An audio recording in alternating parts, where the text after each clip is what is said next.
Next question जो कर रहा है सिंप्लीफाई द फॉलोइंग एक्सप्रेशन, तो इसको जो सिंप्लीफाई करने बोल रहा है।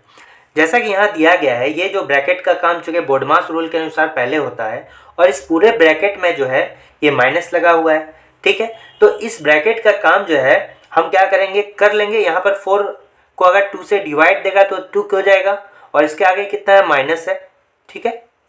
तो यानी अगर इस एक्सप्रेशन को लिख लें तो 25 माइनस 2 प्लस 11.5 प्लस 9.5, ठीक है। अब किसका एडिशन का काम होगा, इसको तो बाद में देखेंगे। -2 को 25, 11.5 और 9.5, 11 और 9 कितना होता है, 20 होता है। 0.5 दोनों में है यानी एक बढ़ जाएगा, यानी कितना हो जाएगा, 21 हो जाएगा। और 21 हो गया और यहाँ पर 25 हो गया, ठीक है। तो ये कितना 20 20 40 और यहाँ 5 + 1 46 हो गया। और 46 में अगर 2 माइनस कर देंगे तो कितना हो जाएगा, 44 हो जाएगा। तो इसका करेक्ट आंसर क्या हो गया, 44। Option number 2 is the correct answer. Question कह रहा है कि the population of a city in year 2020 was 2 lakh. तो हमको क्या बता रहा है कि 2020 में जब 2 लाख है तो 2021 क्रॉस किया और 2022 में तब कितना होगा, यानी 1 साल यहाँ से यहाँ तक, यहाँ से यहाँ तक 2 साल। यानी कि जो पॉपुलेशन होगा कितना, कैसे निकालते हैं, यहाँ हो गया 2 लाख इंटू 8% है तो 108 लिखेंगे, डिवाइड बाय 100, 108% करके बढ़ेगा। जब 8% होगा तो पॉपुलेशन का टर्म में क्या 108% इंक्रीज कर देंगे, ये हो गया। तो ये 2 0 कैंसिल, यानी 4 0 कैंसिल हो गया। 108 इंटू 108, तो 108 का कैसे होता है, स्क्वायर कैसे निकालेंगे, ये कितना 8 इंक्रीज है प्लस 8, तो पहले 8 8 64 हो गया, स्क्वायर कर दिए। 108 में 8 ऐड कर दिए तो कितना हो गया 116। अब इसको क्या करेंगे कि 2 से मल्टीप्लाई कर देंगे। जब 2 से मल्टीप्लाई कर देंगे इसको तो कितना हो जाएगा मेरा, 2 3 3 2 8 0 आंसर हो जाएगा। Option number A is the correct answer. एक आदमी जो है कोई कुर्सी जो है 580 रुपये में खरीदता है।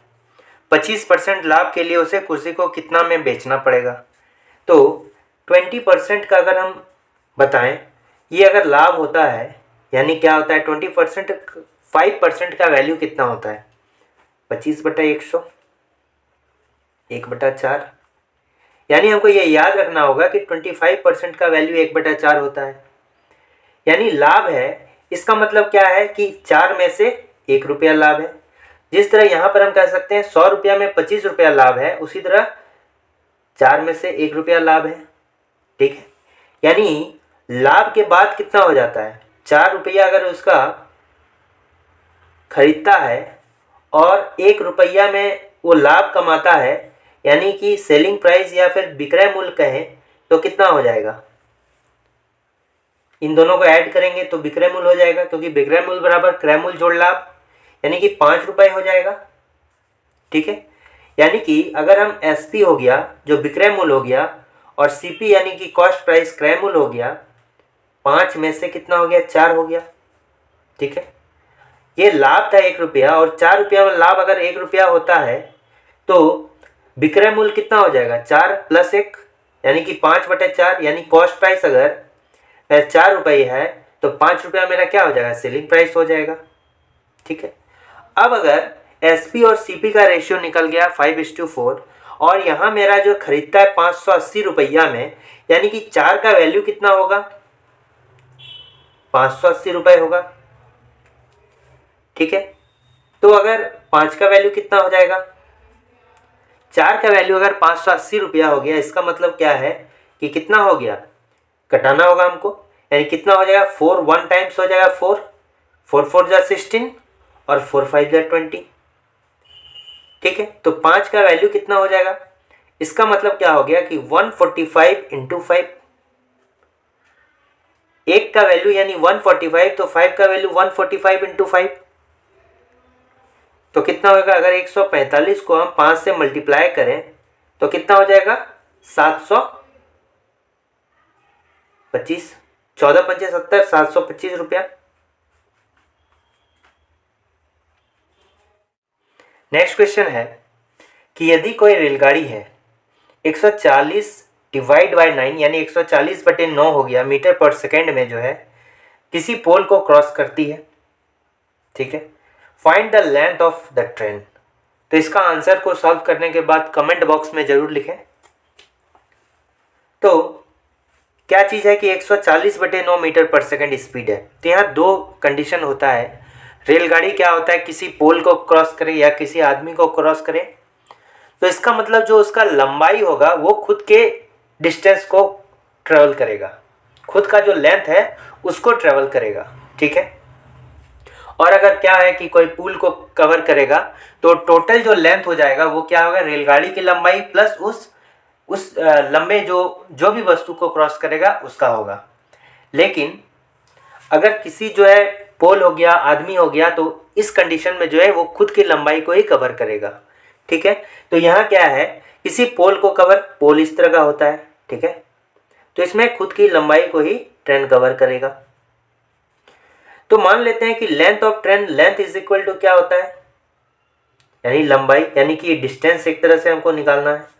जो ट्रेन का जो स्पीड है वो प्लस जो उसको टाइम लगा वो, ठीक है।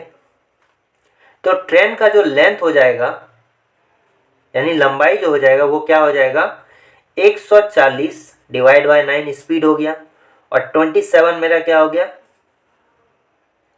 क्रॉस करने में जो टाइम लगा इसको कैंसिल आउट कर दिए 3 टाइम्स में, तो ये कितना हो जाएगा 14 इंटू 3 42, और एक जीरो है यहाँ पर, और ये क्या होगा मीटर में होगा, ठीक है। तो 420 मीटर पर सेकंड इसका सही आंसर होगा। क्वेश्चन में दिया गया है कि if the height of the radius of the base of the cone are both doubled, यानी कि जो मेरा शंकु होता है, ठीक है, ये मान लेते हैं मेरा कोई क्या है शंकु है, अगर इसका लंबाई बोले तो यहाँ पर क्या हो जाएगा, इसकी जो ऊंचाई है उसको डबल कर दिया जाए, और ये जो आधार है यानी आधार क्या है सर्कल है, इसके रेडियस को अगर दुगुना कर दिया जाए तो इसका जो पहले का वॉल्यूम होगा और दुगुना करने के बाद जो वॉल्यूम होगा उन दोनों में क्या अंतर पड़ जाएगा, ठीक है। तो मान लेते हैं इसका वॉल्यूम कितना हो जाता है, v मान लेते हैं 1/3 पाई r²h, ये इसका क्या है वॉल्यूम है, ठीक है। अब v1 में जो क्या कर दिया जाता है, v1 क्या है, न्यू वॉल्यूम है, जब इसमें जो है आधार को क्या कर दिए, दोगुना कर दिए यानी 2r कर दिए, और हाइट को भी क्या कर दिए 2h कर दिए, दोगुना कर दिए। तो अब क्या हो जाएगा 1/3 पाई, ये कितना हो गया 4r² इंटू 2h, ठीक है। तो अगर 4 दूना 8 हो गया, 8 इंटू 1/3 पाई r²h, ये वॉल्यूम क्या हो गया, पुराना वाला वॉल्यूम हो गया यानी 8v। तो v1 बराबर 8v, ये पुराना वॉल्यूम हो गया और ये नया वॉल्यूम हो गया, आयतन हो गया, ये पुराना आयतन हो गया, ये नया आयतन हो गया। तो नया आयतन जो है पुराना आयतन की अपेक्षा कितना 8 गुना बढ़ गया, यानी कि क्या हो जाएगा 8 गुना बढ़ जाएगा, 8 गुना बढ़ जाएगा, 8 टाइम्स हो जाएगा। तो इतना बड़ा करना ही नहीं है, बस यहाँ पर क्या है कि इसको अगर दोगुना कर दिया जाए तो यहाँ पर r पर स्क्वायर है यानी ये दोगुना हो गया, और इसके बाद मल्टीप्लिकेशन है, इसको भी दोगुना कर दिया जाए, ठीक है। तो ये कितना हो जाएगा, ये 4 हो गया, इधर 2 हो गया, 8 गुना। तो इतना ना करके हम डायरेक्टली यहीं से कह सकते हैं कि कितना बढ़ जाएगा, 8 गुना हो जाएगा, ठीक है। अगर बोलेगा कितना गुना हो जाएगा और कितना बढ़ जाएगा इसमें डिफरेंस है, ठीक है। अगर बोला कि कितना गुना हो जाएगा तो 8 गुना हो गया, लेकिन अगर बोलेगा कि कितना गुना बढ़ गया, कितना बढ़ गया, ठीक है, इसमें अंतर है। अगर बोलेगा ये कितना है, कितना हो गया 8 गुना हो गया, लेकिन बढ़ का कितना गया, पहले तो v था, v था, अब कितना बढ़ गया 8 - 1 यानी कि 7 बढ़ गया, ये अंतर है, ठीक है। कितना गुना हो गया तो 8 गुना हो गया, लेकिन कितना बढ़ गया, पहले 1 था और 1 का 8 गुना होकर 8 हो गया, यानी 1 से मेरा कितना हो गया 8 हो गया, यानी डिफरेंस कितना हो गया 7। तो 7 जो है बढ़ गया, लेकिन कितना गुना हो गया 8 गुना हो गया, ठीक है, दोनों में अंतर है। क्वेश्चन में कह रहा है कि what is the compound interest on 24,000 for 2 years at 10% per annum if the interest rate is compounded annually. कभी कभी क्या होता है कंपाउंडेड एनुअली मतलब ब्याज जो है 1 साल में मिलता है, हाफ ईयरली यानी 6 महीने में भी मिलता है, और क्वार्टरली जो है 3 महीने में भी मिलता है। तिमाही अगर होगा तो 3 महीने में होगा, ठीक है। और 4 बार होगा, 12 एक साल के लिए तिमाही करके लगाएगा, 3 महीना 3 महीना 3 महीना 3 महीना करके 4 बार होगा। अगर 6 माही लगा दिया यानी हाफ ईयरली लगा दिया तो 6 महीना और 6 महीना करके 6 महीना में, लेकिन मिलेगा एक साल में, लेकिन 6 महीना का रेट ऑफ इंटरेस्ट इस तरह जुड़ेगा, ठीक है। इसलिए यहाँ पर कह रहा है कि यहाँ पर 6 माही वगैरह या तिमाही का चक्कर नहीं है, यहाँ एक साल में ही ब्याज मिलता है। तो इसमें रेट ऑफ इंटरेस्ट क्या होगा, ठीक है। मान लेते हैं मेरा कोई सम है 100 रुपया, ठीक है।